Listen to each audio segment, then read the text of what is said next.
The telescope was invented by a Dutch optician 4 centuries ago. Before that, it was believed the Earth was the center of everything. The theory that it actually revolved around the sun was discounted. In the hands of Italian astronomer Galileo, the telescope brought reality into focus. Modern telescopes are light years ahead of those early versions, and through their eyepieces, the universe continues to unfold. A reflecting telescope bounces and concentrates light with mirrors. Production begins with the machining of cylindrical metal parts. These are baffles, and when screwed together, they'll block stray light that would interfere with the telescope's operation. More tools transform a solid aluminum disc into a ring with spokes. This part, called the spider, is a framework for supporting the telescope's secondary mirror. After coating the metal parts with a protective oxide, they plunge them into a vat of black dye. The dye soaks into the oxidized pores and seals the surface of the parts.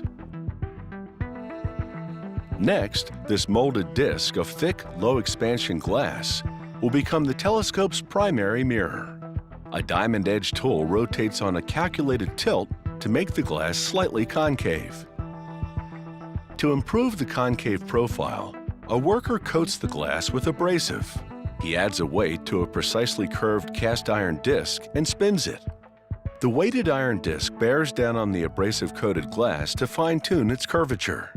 A worker then examines the finely ground surface for scratches. And using a calibrated gauge, he measures the radius of the disc to confirm that the concave profile is precisely what it needs to be. The glass now spins, while a cylindrical cutter aims dead center to cut out a hole. This center hole is sized to accommodate the baffles we saw earlier, and it will also enable the mirror to be held securely in the telescope. Next, the glass disc oscillates as an automated tool rubs a compound against it to polish it. A worker then applies some of the compound onto a polishing disc and works the surface of the glass against it repeatedly. This hand polishing improves the surface considerably. In the laboratory, a technician compares the primary mirror glass to a grid to verify that the dimensions are accurate. He aims a laser at the glass. A computer analyzes the reflected light. If the angle is off by 1/1000th of the width of a hair, the telescope's image could be blurry. The glass is now ready for its mirror finish. They lock it face down in a vacuum chamber. They add small amounts of titanium oxide, silicon monoxide, and aluminum. They close the chamber, tightly encasing the contents, and then pump out most of the air, creating a partial vacuum inside. They activate a 6,000-volt electrode. This sparks a glowing discharge of ions onto the now rotating glass disc. These ions blast any lingering contaminants from the glass to give it a serious cleaning. They heat the aluminum, titanium, and silicon pellets, which evaporate into a cloud of vapor. Atoms condense, landing on the surface of the glass to form a glossy mirror surface. It takes just minutes for this highly reflective coating to be applied.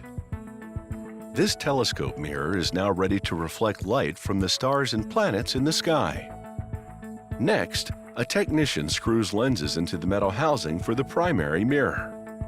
He adds a mount mechanism for the eyepiece, complete with knobs for focusing.